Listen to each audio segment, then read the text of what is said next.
relative to the rest of where you guys are from. So anyway, and just one other correction about what Joshua said. Oh, he didn't hear that. I'll say it again. Just one correction, one mistake that Joshua made. He's not listening. Okay. Oh, he heard me. Okay. He said we're coming up on the Chagim. Chagim means holidays, but this is a modern translation of what the Bible calls it. There you go, the Moadim. And this is the appointed time, so the calendar got it right. God's appointed feast. And that's the key, is, a lot of people say these are the Jewish feasts.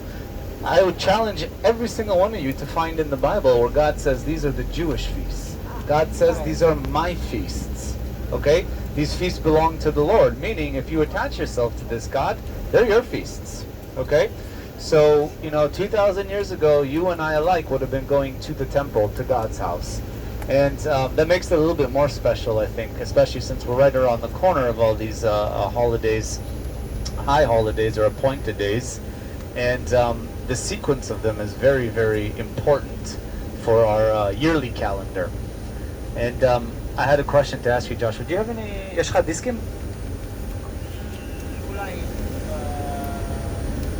בתא מטען? שזה למטה? אוקיי. רוצה לשים קצת מוזיקה שניכנס לירושלים או משהו? אוקיי. זה גם, יש לך את הדיסקים שלום? גם לסניק. Okay, so we are now, I have to point this out because everyone's going to ask me otherwise, we're now about to drive through a checkpoint. Notice they will not stop us going into the checkpoint, just coming the other direction. The reason why is we're entering what the world calls the West Bank. So up until this point we have not been in what the world calls the West Bank, but we don't like that term. We don't call it the West Bank. We call it Judea and Samaria. Because that's what God calls it.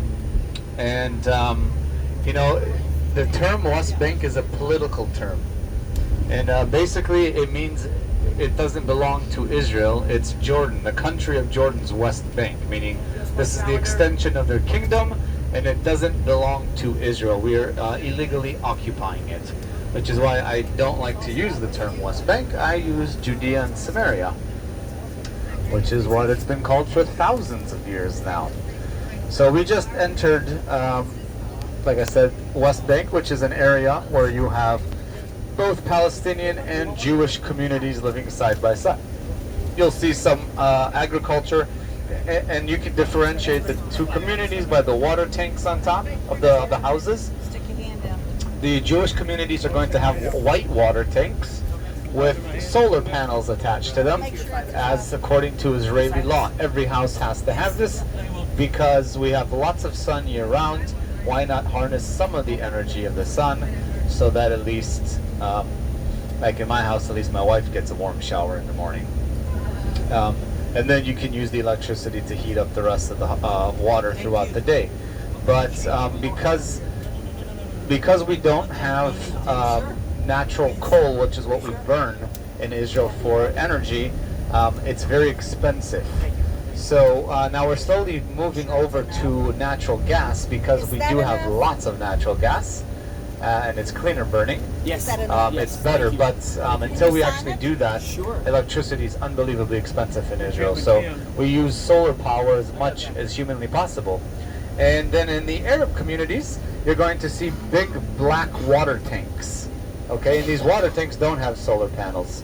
So the Israeli law doesn't always apply to these communities, but honestly the main difference is not Israeli law, it's tradition. There are two major companies that do it. According to Israeli law, every Jewish community has to have the white water tanks with the solar panel, so they must use it.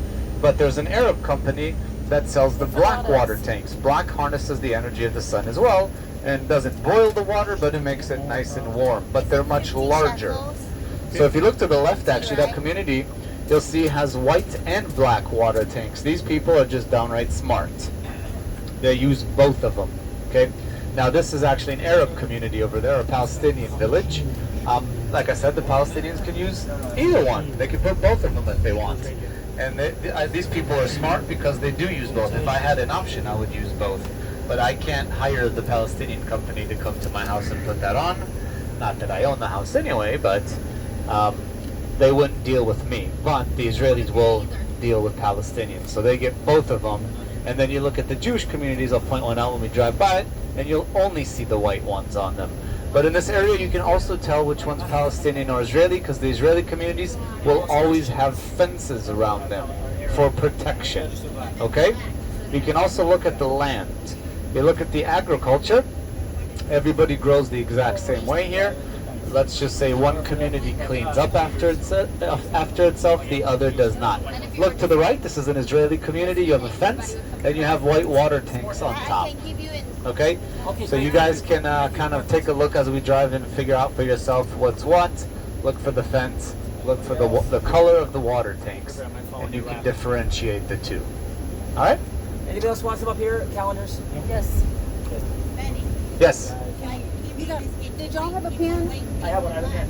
Yeah, I can't hear you. What? I've got one. Why wouldn't they just get two and keep one way? How much? That's good. Why? Who wouldn't get to? Because the Black Water Tanks is a Palestinian company, and Palestinians won't deal with Israelis, whereas Israelis will deal with Palestinians. It's 50 or 53. That makes sense? I knew you said that. I was wondering why they can't just paint one after they get them. Why can't they paint them? Oh, they don't need to paint them. We have the solar panels. Oh, the Palestinian ones don't have solar panels, so they have theirs black to soak in the heat of the sun. Yeah.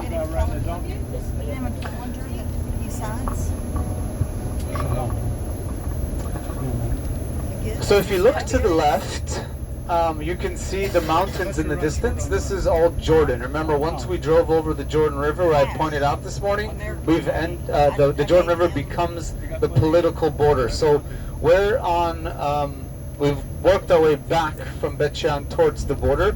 We can't really see the Jordan River because it's turned into the trickle Jordan. But you can see, between us and that mountain ridge over there, you can see that big groove in the ground. Down below is the Jordan River. Now, what you're looking at, once upon a time, that big groove would have been the Jordan. Okay, that's the overflow of the Jordan. So the Jordan has two levels. You have the lower level, which is the summer level, and then you have the winter level, which the Jordan, the banks of the Jordan overflow. That's the overflow. So all that would have been filled with the water. Down below, you can see now, the agriculture. See, that would have been filled with water in the winter time. Summertime would be down below. Today, there's no such thing as a river over there. It's just the trickle. So the overflow is used for agriculture only on the Jordanian side. Okay? Because remember, Israel has two borders, Jordan has one. They have a political border, and we have a military border and a political border. The reason why is back before the Palestinian Authority was the Palestinian Authority, and it was the Palestinian Liberation Organization, they were in Jordan, and their terrorists would sneak across and kill as many Israeli communities, agricultural communities as possible, and then sneak back across the border. So Israel did two things. Israel did two things. Number one, they told Jordan that if you don't expel the PLO, we're going to attack you, or attack them with our Air Force. We'll attack the PLO's headquarters. And number two, we would stop supplying them with water. And number three, so three things. What was the third thing? I forgot. Anyway, so they, and we would siphon the water off, meaning all this water comes from the Sea of Galilee, right? So we could control how much water goes in. And we were the only ones back then that had cleaning facilities for water. So we cleaned the water before we pumped it over there. So, that's a big bargaining chip. So what they did is they expelled the Palestinian Authority, the PLO, Palestinian Liberation Organization, and from there they went to Tunisia. From Tunisia they went to Lebanon, but which is what led to the first Israel-Lebanon war. It wasn't really with Lebanon; it was with the PLO. Second Lebanon war was with Hezbollah. Now, we never really attacked Lebanon itself. But anyway, so ever since then we haven't had a problem, but we still have a fence. Okay, so because of that, we don't want any sort of threat coming from the east. So we put our military border there, but actually it's not a bad idea because you can see the agriculture down below on our side. We have nothing on our side because look at the terrain here. You only have small patches of land that you can actually grow stuff on, because it sort of looks like it's going to become kind of like a small version of the Badlands in the States. It's not the best for agriculture, lots of little valleys cutting it through, whereas on their side, once you get over the overflow level, it's pretty much flat all the way across. Look, you can see that now, but our side's all bumpy going down. So the military said we'll just turn this into a buffer zone. So we have the political border of the Jordan, the military border over here on the left, and observation posts all around, and military bases, of course. Now, we talked about the Via Maris, and we talked about the King's Highway, right? We mentioned the King's Highway, which is on top of the mountains in Jordan. What I didn't mention was... Huh? I do, actually. Thank you. You have the King's Highway on top, but you also have something I did mention called the Pilgrim's Highway. The Pilgrim's Highway is a highway specifically for pilgrims. Anyone can take it, but remember, if your final destination is Jerusalem, you can either take the Via Maris and go up from the Via Maris from Jaffa area up to Jerusalem, or you can take this highway straight down and then from Jericho up to Jerusalem. The difference is this highway has a water source, fresh water source, the Jordan River. You also have springs along the way here at the side of the mountains. So there's an abundant water source in this side, whereas the other side you have to fight for it, and there are many more tradesmen and things like that going on the roads. Now there is another highway called the Patriarch's Highway, which is situated on top of the mountain range. The only problem is that those fun-loving people called the Samaritans, which we did not get along with. So most people did not go through Samaria. They would go on the Pilgrim's Highway or the Via Maris. If you decide to go on the Pilgrim's Highway, well, you have a little bit of a problem. The problem is the Badlands here on this side, or the Jordan River. Now, you have to cross the Jordan. Remember, the other side of the Jordan was also a part of Judea, so it's not like you're crossing into another country like you are today. It's no problem to walk over there. But once you commit to that side of the road, eventually you have to cross over the Jordan River, right? This is a huge problem. Now, there are two places in the Jordan River where you have a bottleneck. One of them is just at the north, not far from where we did the baptismal site. The second one is down by the area of Jericho, and this is the traditional spot of where the baptism of Jesus would have happened. Okay? Now, the reason why this is the traditional spot is because of the other history that takes place over there. This is the spot that's traditionally where Israel crossed over into the Promised Land. This is also the area where Elijah and Elisha are active. Of course, they're from the north over here, but they go all up and down the Jordan River. And the whole key is the precedence that has been set there. And the act of the mikveh, crossing through the waters, which is a very important event when we're talking about entering the land, or going on your pilgrimage to Jerusalem, or whatever it is. Okay? So anyway, so that takes place down there. So the pilgrim's path is on the Jordanian side, and you cross over, which is why John the Baptist is active in that area. He's got a captive crowd, a captive audience. Everyone has to cross over there, and there's water. And by the way, according to Judaism, you can be baptized as many times as you want. It's not a baptism, it's a mikveh. It's not like we talked about at Bet Shean, you're baptized once into the faith and that's it for life.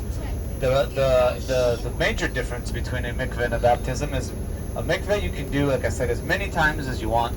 Women are required to do it once a month for purity reasons. Men are only required to do it before they get married. That's the only mandatory one. Biblically, anytime you go to the temple, of course, you need to. But other than that, you can do it as many times as you want. And really, to put it as simple as possible, is whenever you start something new, and you, for example, if I open up a falafel shop and I want to dedicate my falafel shop to God, to God's purposes, meaning I'll conduct my business in a godly manner and I want His blessing on it and whatever. I go and I do a ritual immersion bath, a mikveh, and I dedicate this new chapter in my life to God. So, you know, however many times you want to dedicate something to God or start a new chapter in your life, that's how many times you can do a ritual immersion bath. Okay? So it's called the mikveh, the baptism. So baptism is not a Christian thing, it's a Jewish thing. So John the Baptist, right? He was Jewish. So his name in Hebrew would have been more like John the Immerser, one who immerses, a mikveh. Anyway, so I'll point that out when we get to that area, but remember I told you the main reason why we don't go there is, well, there's a few of them. The further down you go on the Jordan River, the saltier the water gets, the muddier the water gets, and it's a military zone. Now you can get there, they've cleared a path for us, but it's just not as nice as where we came from. So we prefer doing it there, and we'll talk about the other one over here. Now, I'm going to talk about the fence really quick, and then I know a lot of you guys are absolutely pooped and exhausted, and I see some people are closing their eyes already. But if you guys want, I would like to sort of continue on something I ended with a couple